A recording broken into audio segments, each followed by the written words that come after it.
சம்மர்னு இல்லைங்க, எல்லா டைம்லேயும் இந்த பிரச்சனை இருக்குது அப்படின்னு சொன்னால் இந்த கேஸ்ட்ரைட்டிஸ் அப்படின்னு சொல்கிறது. ஏன் எப்பயுமே நெஞ்சு பகுதியில் ஒரு எரிச்சல் இருந்துக்கிட்டே இருக்குது அப்படின்னு நம்ம யோசிப்போம்.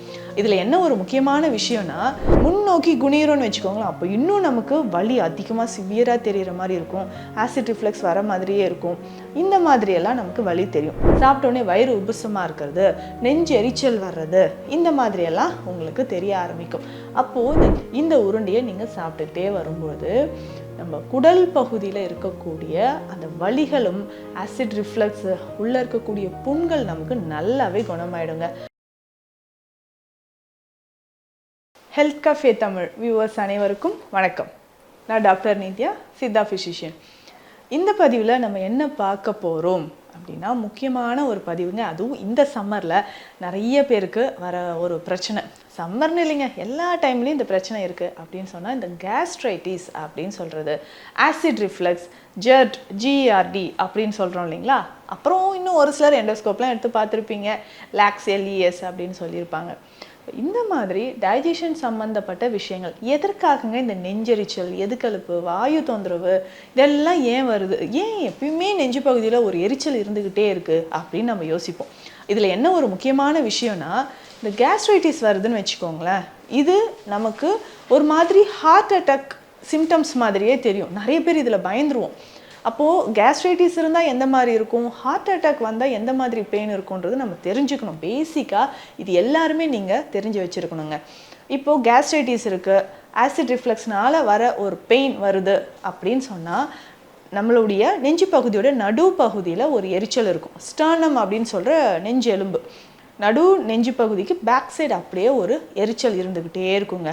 அதே மாதிரி இடது பக்கமோ வலது பக்கமோ நம்ம நெஞ்சு பகுதியில் வலி வரலாம்.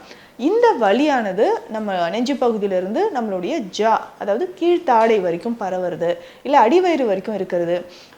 குனியும் போது நல்ல இந்த கேஸ்ட்ரைட்டிஸ்லாம் இருந்துச்சுன்னா முன்னோக்கி குனிறோன்னு வச்சுக்கோங்களேன், அப்போ இன்னும் நமக்கு வலி அதிகமாக சிவியராக தெரிகிற மாதிரி இருக்கும், ஆசிட் ரிஃப்ளெக்ஸ் வர மாதிரியே இருக்கும்.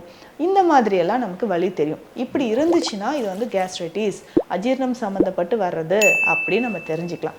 ஒருவேளை இது ஹார்ட் ரிலேட்டடாக ஏதாவது ஒரு பிரச்சனை, ஹார்ட் அட்டாக் அப்படின்னு சொன்னால் வலி அப்படியே நமக்கு இடது பக்கம் நெஞ்சு பகுதியில் மேல் பகுதி, செஸ்டோட அப்பர் ரீஜியனில் நமக்கு பெயின் இருக்கும். அப்படியே பேக்கில் ஷோல்டர்லேயும் வலி தெரியுங்க, ஆர்ம்ஸ்லேயும் உங்களுக்கு வலி தெரியும். அப்படியே அந்த வலி எது வரைக்கும் ஸ்ப்ரெட் ஆகுனா, இடது கை முழுவதுமே உங்களுக்கு வலிக்கிறதோ, மறுத்து போகிறதோ, விறுவிறுன்னு இருக்கிற மாதிரியோ இருக்கும். அதிகமான வியர்வையோட நெஞ்சு பகுதியில் ஏதோ ஒரு பெரிய வெயிட், பெரிய பாறங்களை தூக்கி வச்சு அழுத்துற மாதிரி ஒரு வலி தெரியும், மூச்சு விட சிரமம் இருக்கும். இந்த மாதிரி எல்லாமே உங்களுக்கு தெரியும். அப்போது இந்த கேஸ்ட்ரைட்டிஸ்க்கும் ஹார்ட் அட்டாக்கும் இருக்கக்கூடிய பெயின், இந்த டிஃப்ரென்ஸ் வச்சு நம்ம தெரிஞ்சுக்கலாம். ஆனால் ஒரு சிலர் நம்ம என்ன நினைக்கிறோம், ஹார்ட் அட்டாக் வந்திருக்கும், ஆனால் இது வந்து ஓகே, இது வந்து கேஸ் தாங்க, நைட் நான் லேட்டாக சாப்பிட்டேன், கிழங்கு சாப்பிட்டேன், அதனால் அப்படின்னு கேர்லெஸ்ஸாகவும் இருக்கக்கூடாது. ஸோ ரொம்ப வலி எதனால் வருதுன்றதை மைல்டாக இந்த சிம்டம்ஸை வச்சு நீங்கள் தெரிஞ்சுக்கலாம். அதுக்கப்புறம் உடனே அதற்கான சிகிச்சைகளும் எடுத்துக்கணும். இப்போ நெஞ்செரிச்சல், கேஸ்ட்ரைட்டிஸ் இருக்குன்னா என்னென்ன உணவு முறை எடுக்கலான்றதை நான் சொல்கிறேன். இப்போ கேஸ்ட்ரைட்டிஸ் இருந்துச்சுன்னா சரியாக உணவே உங்களால் சாப்பிட முடியாது, வாயில் வச்சாலே வாந்தி வர மாதிரி இருக்கிறது, சாப்பிட்டோன்னே வயிறு உபுசமாக இருக்கிறது, நெஞ்சு எரிச்சல் வர்றது, இந்த மாதிரியெல்லாம் உங்களுக்கு தெரிய ஆரம்பிக்கும்.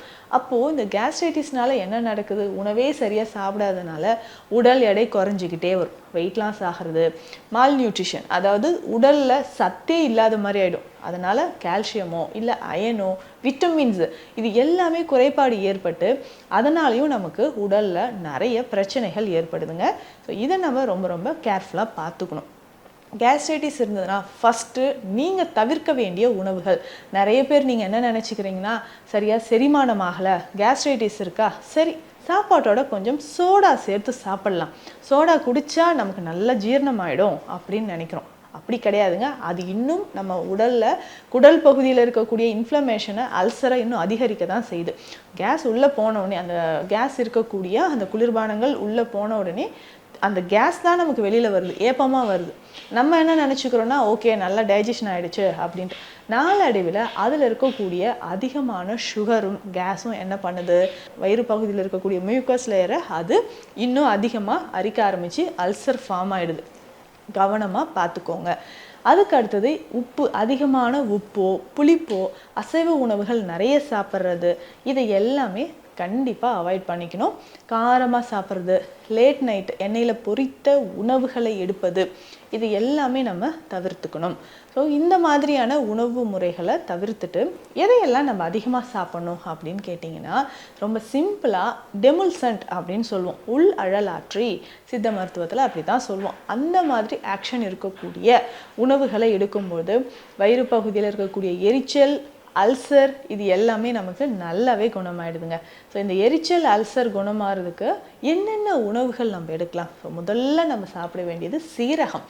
சீரகம் எப்படி பயன்படுத்தலாம்? ரொம்ப சிம்பிளாக நீங்கள் பயன்படுத்தணும்னா, சீரகம் நல்லா பொடி பண்ணி எடுத்து வச்சுக்கோங்க. சீரகம் பொடி இருக்குது பார்த்தீங்களா, 1 ஸ்பூன் அளவுக்கு எடுத்துட்டு, வெல்லம் இருக்குது இல்லைங்களா, வெல்லம் அதனோட சேர்த்து நம்ம பிசையும்போது வெல்லம் சீரகம் சேர்த்து ஒரு சின்ன உருண்டை மாதிரி நெல்லிக்காய் அளவு நமக்கு கிடைக்கும். ஸோ தினந்தோறும் இந்த உருண்டையை காலையிலே நம்ம சாப்பிட்டுக்கிட்டே வரணும். வாயில் வச்சு உமிழ்நீரோடு சேர்த்து காலையில் பிரேக்ஃபாஸ்ட் எடுக்கிறதுக்கு முன்னாடி இந்த உருண்டையை நீங்கள் சாப்பிட்டுக்கிட்டே வரும்போது நம்ம குடல் பகுதியில் இருக்கக்கூடிய அந்த வலிகளும், ஆசிட் ரிஃப்ளக்ஸ், உள்ளே இருக்கக்கூடிய புண்கள் நமக்கு நல்லாவே குணமாயிடுங்க. அதுக்கப்புறம் என்ன பண்ணலான்னா, சீரக தண்ணீரையும் நம்ம குடிச்சிக்கலாம். அப்பப்போ சீரக தண்ணீரும் நம்ம குடிச்சிக்கலாம். ஏலக்காய் சேர்த்து அந்த தண்ணீரில் குடிக்கலாம். இல்லை ஏலக்காய், துளசி இலைகள், இது ரெண்டுமே சேர்த்து டீ மாதிரி காலையில் கொஞ்சம் லைட்டாக வார்மாக நம்ம குடிச்சிட்டு வரலாம். ஸோ இப்படி செய்யும்போதும் குடல் பகுதியில் இருக்கக்கூடிய புண்கள் குறையும். வாரத்துக்கு 2-3 நாள் கட்டாயம் இதை ட்ரை பண்ணுங்கள். 2 ஸ்பூன் வெந்தயம் நைட்டே தண்ணியில் ஊற வச்சுருங்க. காலையில் எந்திரிச்சு அதை மிக்சியில் நல்லா அரைச்சி ஃபில்டர் பண்ணி எடுத்துக்கோங்க. வெந்தயம், ஸோ வெந்தயம் அரைச்சி அதை ஃபில்டர் பண்ணி எடுத்துகிட்டு ஒரு 100 ml வெந்தயப்பால், இது வெந்தயப்பால் அப்படின்னு சொல்லுவோம். இதனோட பசும்பால் இல்லைன்னா தேங்காய் பால் கலந்தால் இன்னும் நல்லது. ஸோ பாதி அளவுக்கு பசும்பாலோ தேங்காய் பாலோ இதனோட நல்லா மிக்ஸ் பண்ணி, ஏலக்காய் பொடி ஒரு 1/4 டீஸ்பூன் அளவுக்கு ஏலக்காய் பொடி இதில் சேர்த்து காலையிலே குடிச்சிருங்க. இது எந்த டைம்லனா, பிரேக்ஃபாஸ்ட்டுக்கு முன்னாடி ஒரு 1 ஹவருக்கு முன்னாடி குடிச்சிட்டிங்கன்னா கொஞ்சம் கொஞ்சமாக கண்டிப்பாக உங்களுக்கு நல்ல ரிசல்ட் இருக்கும். வாரத்துக்கு ஒரு 3-4 நாள் இதை ட்ரை பண்ணுங்கள். ரொம்ப சிம்பிள். அதாவது நம்ம ஈஸியாக ரெடி பண்ணிடலாம்.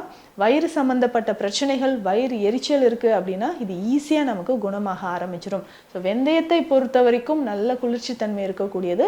தேங்காய் பாலும் இதில் நம்ம சேர்த்துருக்கோம், ஏலக்காயும் இதில் நம்ம சேர்த்துருக்குறோம். ஸோ அப்படி எடுக்க எடுக்க கொஞ்சம் கொஞ்சமாக நம்ம உடலில் இருக்கக்கூடிய பித்தம் தனிய ஆரம்பிக்கும். அதே மாதிரி இன்னும் கேஸ்ட்ரைட்டிஸ் இருக்குது அப்படின்னு சொல்கிறவங்க உணவு முறைகளில் எதையெல்லாம் சாப்பிடலாம் அப்படின்னா, ஸோ வெஜிடபிள்ஸ், காய்கறிகளில் ரொம்ப முக்கியமானது நீர்ச்சத்து இருக்கக்கூடிய காய்கறிகளை நம்ம பயன்படுத்தணும். ஸோ சவுச்சவ் எடுத்துக்கலாம், நூக்கல், அதே மாதிரி சுரக்காய், வெள்ளை பூசணிக்காய். இந்த காய்களில் நம்ம என்ன பண்ணலான்னா, காரமே இல்லாமல் சிறுபருப்பு சேர்த்து கொஞ்சம் பூண்டு சேர்த்து கூட்டு மாதிரி நம்ம பயன்படுத்திட்டு வரலாம். ஸோ வாரத்துக்கு 2-3 நாள் இந்த கூட்டை பயன்படுத்தும்போது வயிறு எரிச்சல் நமக்கு நல்லாவே குறையுங்க. அதே மாதிரி கண்டிப்பாக இந்த சிட்ரஸ் ஃப்ரூட்ஸ் எல்லாம் தவிர்த்துக்கணும். எலுமிச்சை சாப்பிட்றது, ஆரஞ்சு சாப்பிட்றது, இது எல்லாமே தவிர்த்துக்கோங்களேன். உங்கள் உடலுக்கு அதிகமான பலன்களை இது தரக்கூடியதாக இருக்கும். ஸோ அதிகமாக ஆரஞ்சோ இல்லை நம்ம அந்த சிட்ரஸ் ஃப்ரூட்ஸ் ஆசிட் நேச்சர் இருக்கக்கூடிய விஷயங்களை நம்ம தவிர்க்கிறது ரொம்ப ரொம்ப நல்லதாக இருக்கும். சிம்பிளாக சொல்லணும்னா, ஈவினிங் மாலை வேளைகளில் நம்ம சின்ன சின்ன விஷயங்கள், அதாவது சூப் மாதிரி ரெடி பண்ணி குடிச்சிக்கலாங்க. இந்த சூப் குடிக்கும்பொழுது வெஜிடபிள்ஸ் எல்லாமே சேர்த்து சூப் மாதிரி குடிக்கும்பொழுதும் வயிறில் இருக்கக்கூடிய எரிச்சல், அல்சர் நமக்கு குணமாக ஆரம்பிக்கும். சரிங்க, எந்த மாதிரி சூப் நம்ம எடுத்துக்கலாம் அப்படின்னு கேட்டிங்கன்னா, எல்லா வெஜிடபிள்ஸும் சேர்த்து எடுத்துக்கலாம். இதனோடையே நம்ம சித்த மருத்துவத்தில் இருக்கக்கூடிய சில மருந்துகளையும் காலை இரவு 2 வேளையும் நம்ம பயன்படுத்திட்டு வரலாம். அஷ்டச்சூர்ணம், ஏலாதி சூர்ணம். ஸோ முதல்ல ஏலாதி சூர்ணம் பயன்படுத்தி பாருங்கள், அதுவே உங்களுக்கு நல்ல ரிசல்ட் கொடுக்கும். ஸோ ஏலாதி சூர்ணம் நீங்கள் ரெகுலராக பயன்படுத்திட்டு வரணும். ஒரு 1/2 டீஸ்பூன் எடுத்து பாலில் கலந்து காலை இரவு 2 வேளை உணவு எடுக்கிறதுக்கு முன்னாடி பயன்படுத்தணும். இரவு நல்ல தூக்கம் அவசியங்க. இன்றைக்கி கேஸ்ட்ரைட்டிஸ் ப்ராப்ளம் வருதுன்னா இரவு நேரத்தில் நீங்கள் சரியாக தூங்காதது ஒரு முக்கியமான காரணமாக இருக்குது. ஸோ சரியான தூக்கம் ரொம்ப ரொம்ப முக்கியம். நல்ல ஒரு ஆழ்ந்த உறக்கம் இருக்கணும். அதே மாதிரி லேட் நைட்டில் ஸ்பைஸியாக, காரமாக இல்லை ஆயிலி ஃபுட்ஸ் எடுக்கிறதும் நம்ம உடலில் நிறைய பாதிப்பையும் பித்தத்தையும் அதிகரிக்க செய்யக்கூடியதாக இருக்கும். இது எல்லாமே நம்ம தவிர்த்துக்கணுங்க. சித்த மருத்துவத்தில் இருக்கக்கூடிய தைலம், சந்தனாதி தைலம், அதிமதுர தைலம், இதில் ஏதாவது ஒரு தைலம் வாங்கிக்கோங்க. வாரம் 1 அல்லது 2 முறை இதை நல்லா ஸ்கேல்பில் அப்ளை பண்ணிவிட்டு ஆயில் பாத் எடுக்கணும். அதே மாதிரி வாரம் 2 முறை நல்லா எண்ணெய் குளியல் இதை பயன்படுத்தி எடுக்கலாம். சேம் டைம் நம்ம என்ன பண்ணோம்னா, இரவு தூங்கும்போது தொப்புளில் நல்லெண்ணெய் அல்லது விளக்கெண்ணெயை நீங்கள் ஒரு 5 துளிகள் வைக்கணும். ஸோ இந்த மாதிரி வைக்கும் போதும் உடல் குளிர்ச்சி அடையும், பித்தம் அதிகமாக இருக்கிறதும் நமக்கு குறைஞ்சு கேஸ்ட்ரைட்டிஸ் ப்ராப்ளமும் நமக்கு குறைய ஆரம்பிக்குது. இப்போ கட்டாயம் நம்மளுடைய லைஃப் ஸ்டைலில் இதெல்லாம் ஃபாலோ பண்ணுங்கள். வயிறு எரிச்சல், வயிறு உப்புசம் இது எல்லாமே நமக்கு குறைய ஆரம்பிக்கும். ஸோ இந்த பதிவு உங்களுக்கு யூஸ்ஃபுல்லாக இருக்கும்னு நினைக்கிறேன். மீண்டும் அடுத்த பதிவில் சந்திக்கலாம். நன்றி. இந்த வீடியோ உங்களுக்கு பிடிச்சிருந்தா லைக் பண்ணுங்க, ஷேர் பண்ணுங்க, கமெண்ட் பண்ணுங்க. மறக்காம ஹெல்த் கஃபே தமிழ் சேனலை சப்ஸ்கிரைப் பண்ணிட்டு பெல் பட்டனை கிளிக் பண்ணிடுங்க.